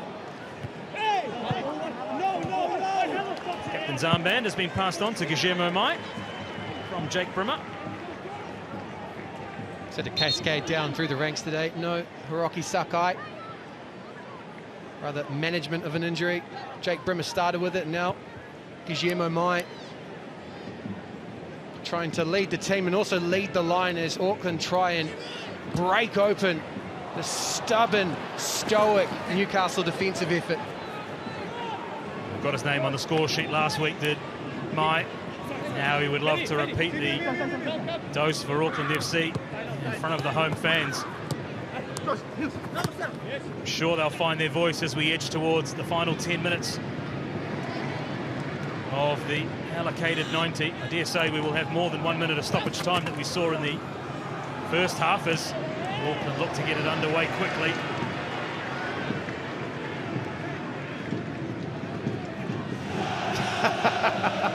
He's a week early. There we go. Well, not wanting to miss out on the opportunity that the derby will present next week. Still 10 minutes of this match between Auckland FC and the Newcastle Jets to go. A great effort from the Newcastle fans that have jetted across the Tasman today. And the solitary one that's come up from Wellington.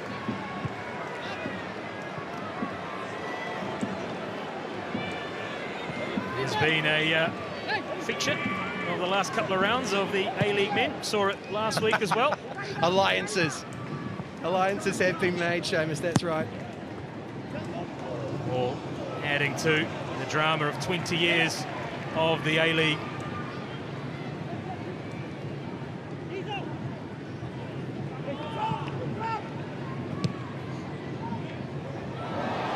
Has he beaten the offside trap here, Max Mata? Looking for the run of Moreno as the Port find their voice in the last 10 minutes.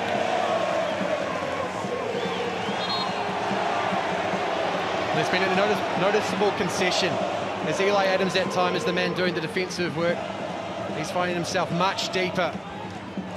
Seems as though Newcastle want to defend what they have here. Well, an away point at the league leaders is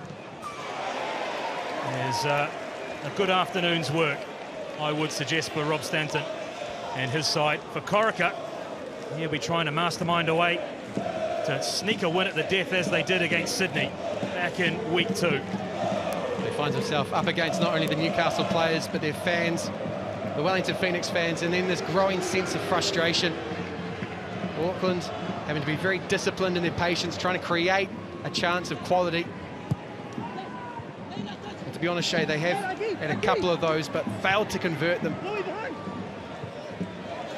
Doesn't appear to be a sense of panic, though, coming through the Auckland FC ranks.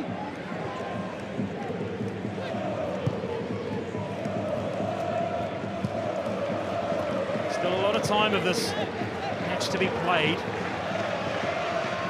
As you say, players like Gillian seem to come to the fore in the final moments, but is there a twist in the tail by the visitors?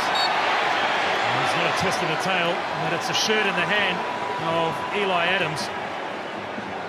Well, he's a man that could, well, have a hand in the result here today. Eli Adams that time. Talk about frustration. Well, we saw some there from the Novocastrian number 7. I think Verstrada was very live to the danger posed by that man as he crossed halfway. Still searching for a goal to break the deadlock. De Vries. And there it is for Auckland FC in front of the Port.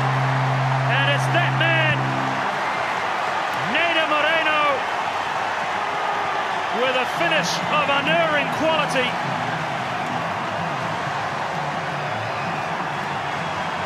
Oh, in a moment when the game is needed, decisive action, they got it. The Port received it. Go Media Mount Smart received it, and they stood to salute that man, Nadar Moreno. He has broken the deadlock. At times it didn't seem like we were going to get a goal here today. It's a very familiar avenue. Down the left-hand side, ball into the box. Defended by Newcastle at the first time of asking, but it falls to Nadar Moreno. Eyes on the ball, onto the boot, into the back of the net. Beyond the stoic Scott. And Auckland, for the 5th time in 5 games, find themselves ahead. Well, the technique on the volley is superb from that man. An inspired change by Steve Corica. Moreno finds his feet, opens his account. Nothing Ryan Scott could do. And now we see a flurry of changes, Jacob Spoonley. Well, it's Vidic and Scarcella that are coming on. And it's Eli Adams that makes his way off. But cue the music, because we're about to see Auckland FC's closer. Tommy Smith is going to come on, as he has done in the early life of Auckland FC. He's going to go square into the back line. He's going to join the likes of Nando Painika and Dan Hall.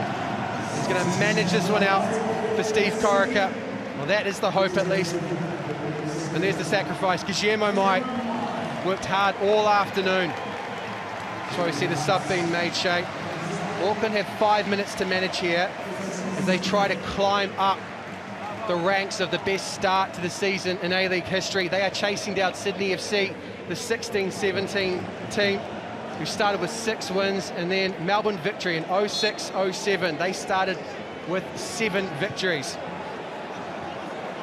So just make sure I thank the right people here, because Andy Howe, who does an absolute mountain of work, not only capturing but empowering us commentators to have the information at our fingertips, is the genesis of all this wonderful historical context that we've been able to give you this afternoon, as is Robbie Thompson of the 10 team. So thank you both, gentlemen. So Auckland FC with a 1-0 lead will look to manage the final moments of this match for Newcastle. Well, the changes spark. You see a line of white shirts. And there is the live ladder as it stands. Is this the equaliser? Flag on the far side. Vidic, his effort is scrubbed out. Well, all eyes at Go Media Stadium towards the assistant referee, Matty Ellum. Well, here we go. Oh, and Vidic, it's a great run. He's on his shoulder. That's exactly where he wants to be. Heads across the Auckland FC backline, but at no stage was he onside. No anticipation there, no anxiety about that one. They were right in line with Vidic as he made the run and ultimately put the ball in the back of the net, but it was all going to be reversed. Well, they've almost gone to a 4-2-4, have Newcastle, throwing caution to the wind to try and rescue, at the very least, a point.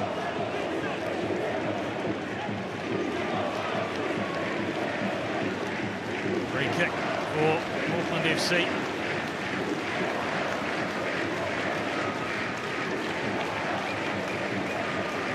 Now, didn't they erupt the Port? And Moreno's volley found its way past that man, Ryan Scott.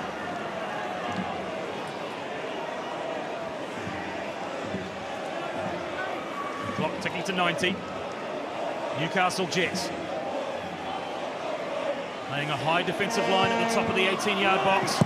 Into a dangerous area. And it's found its way through a sea of bodies. And Francis de Vries reels away in celebration. He doubles Auckland FC's lead. And the Port are in raptures. Well, they wanted an early goal, but they love a late one. The Port bouncing as we head towards the 90. Francis de Vries celebrated his 30th birthday during the week, celebrates the goal here today at Go Media Mount Smart, setting up a lovely Saturday night in Auckland. And let's just make sure that we give him his props here, because Ryan Scott gets a great block. I think it's a touch from Max Mutter, who Scott denies. It's a dangerous ball. It's all about the delivery. Falls to de Vries, and then navigates that one through the eye of a needle. Can hardly see it. I think it nutmegs two on the way through. That is unfortunate. You cannot defend that though, Shay. That is a ball in behind the back line. Scott can't come for it. And then Francis de Vries simply passes it beyond that man who's had every reason to celebrate this afternoon because of his own interventions, but now has reason to despair. So de Vries doubles the lead. Or does he?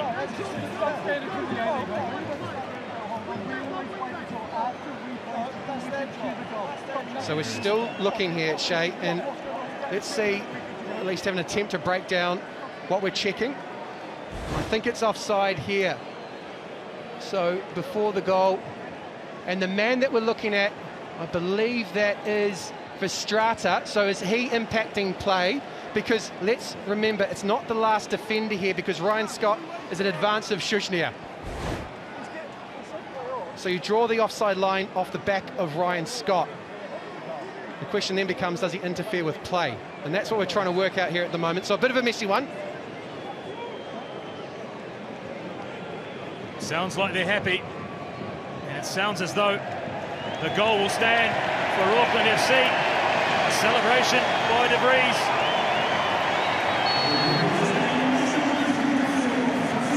Are they on their way to 5 from 5? Well, I sympathise there with the Newcastle bench, because they have battled all afternoon.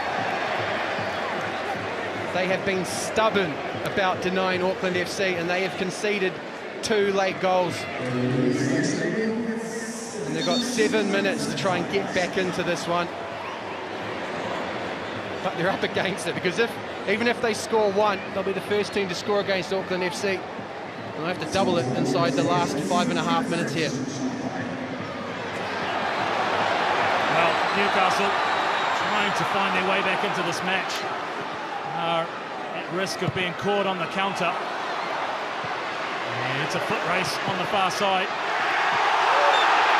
And we've got a foul. Gillian. It's skipped clear. Well, Kostas Grozos gets a touch on the ball, but I think he makes a second attempt to bring Liam Gillian to the ground, and we can see a touch of cramp there. Here's the initial collision. And Grozos doesn't even get a touch there. But you can see he leaves the left foot in just to make sure Gillian can't get beyond him and start bearing down on the Newcastle goal. And then just to round everything off, Liam Gillian with a touch of cramp in the 92nd minute. He's back on his feet. And a save at the near post.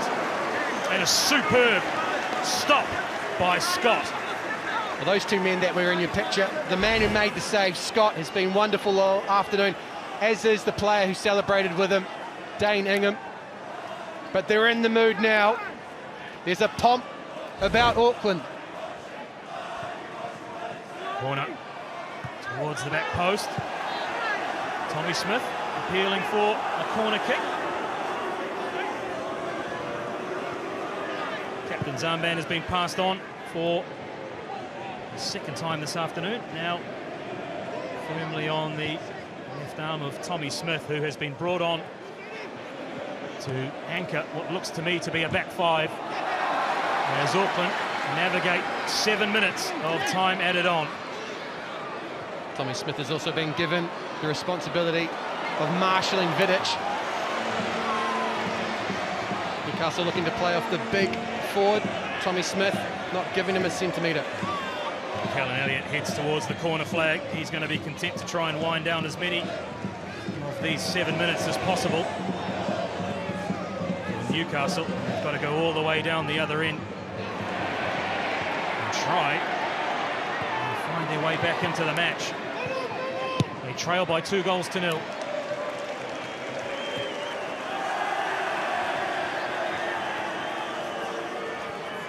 4 minutes of stoppage time played so far of the 7. There is that white line pressing hard up against the rear guard of Auckland FC.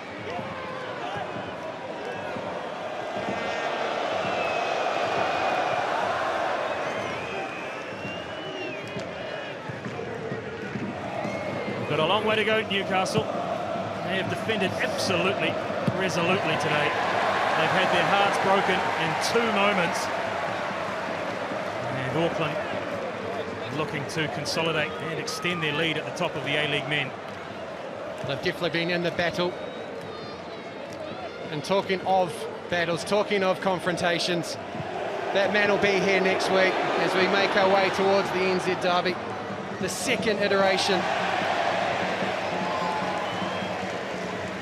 It will be the turn of the Wellington Phoenix to visit Auckland FC and the Port. Catch that one next Saturday, 4 o'clock New Zealand time.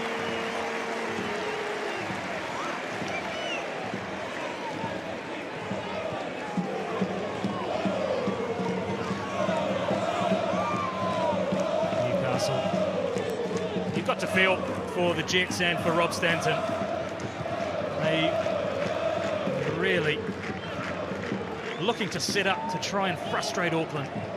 And it really was a moment of magic by Moreno that broke this game into life.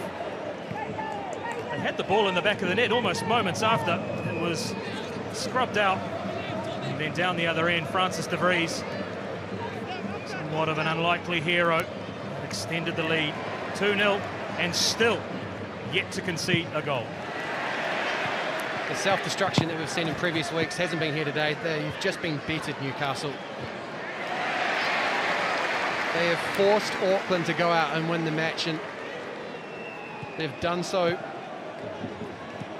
in the first instance from the bench. Nadar Moreno giving Aucklanders a first taste of what they can expect from the Colombian winger. And then Francis de Vries has another reason to blow out the birthday candles. His first goal in A-League football. Shot from distance, straight into the arms of a gleeful Alex Paulson. Well, Shushnia has pedigree for that. He did score against Alex Paulson from a similar distance and in a similar manner last season as part of the Unite round.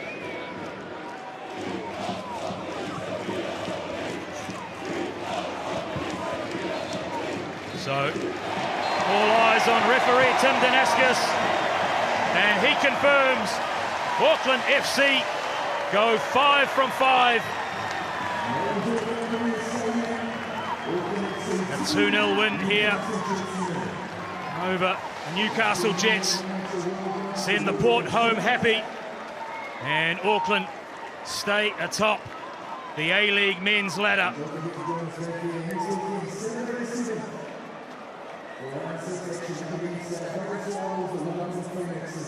Well, they left it late, and it was a moment of magic to that man.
Head down pitch side, where captain on the day, Jake Brimmer, is standing by.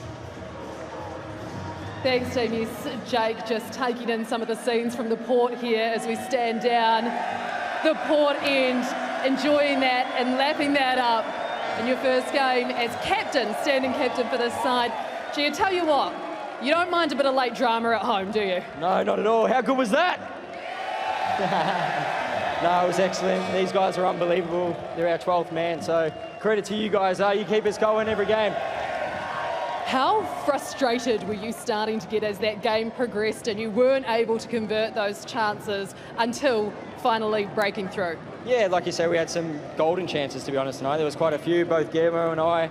You know, everyone had a few chances, but you stick strong, you stick and believe, and in the end, we get the result. When it comes to that result as well, a 5th straight clean sheet. That equals the A-League record for clean sheets to start a season. Hasn't been done for 17 years. What does that mean to you and your group? Look, it was something we spoke about, you know, all pre-season about what we wanted to achieve as a football club, and we've done exactly that. We look strong defensively, but also you can see today we improved from last week in attack, and again, we managed to get the points tonight, and we continue next week. Now, you were the 2-time goal scoring hero the last time this side played the Wellington Phoenix, who come up next week for the second derby. Is there any message you would like to send the Wellingtonians before I let you go? I'll be back. I'll be back for them. So, look, if we perform like we did tonight, I have no doubt that we'll get the 3 points. But, look, we work hard again this week, and, yeah, hopefully get the 3 points again next week. Congratulations on the win. Thank you. Thank you very much.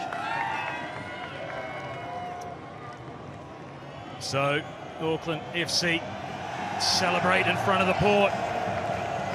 They now turn their attentions to the Wellington Phoenix and the second instalment of the derby.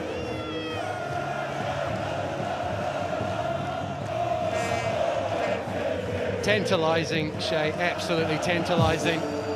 And as it did last time, I suspect the derby is going to start on Monday.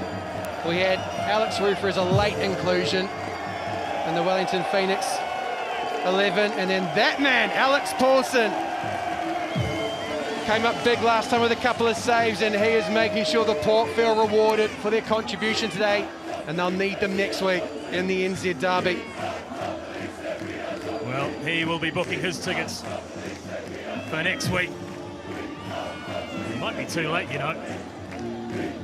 Spare a thought for the Newcastle Jets. They battled through this match.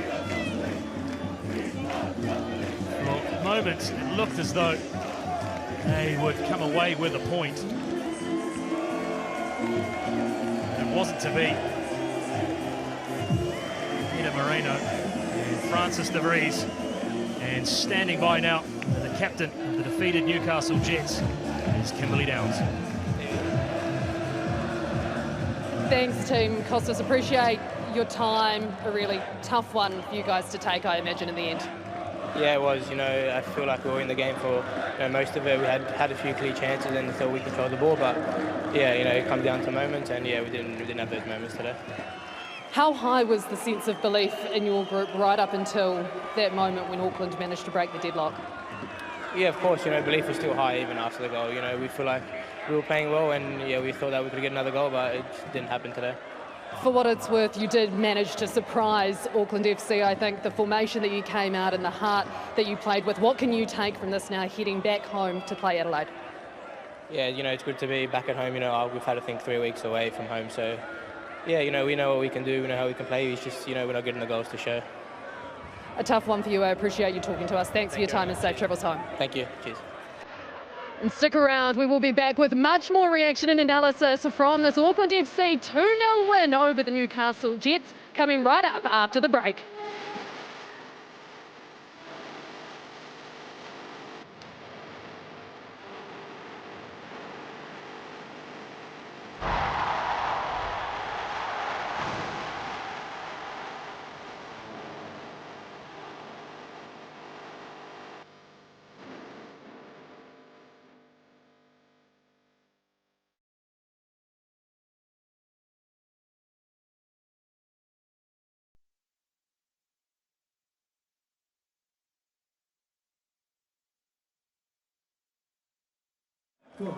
be there next game.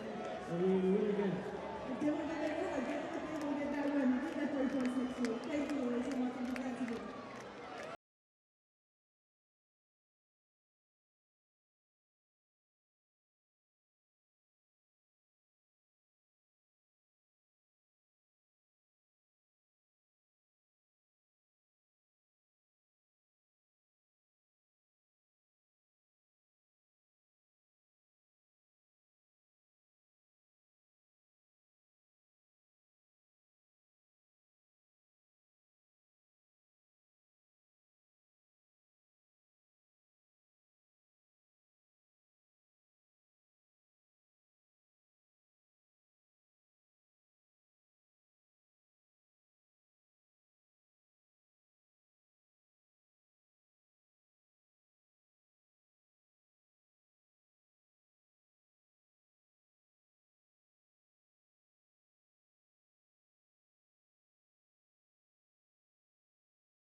Evening of football, and don't forget to join back here in the same place next weekend, Saturday the 7th of December for round 6 action up against our greatest rivals, the Wellington Phoenix, as they attempt to get their revenge.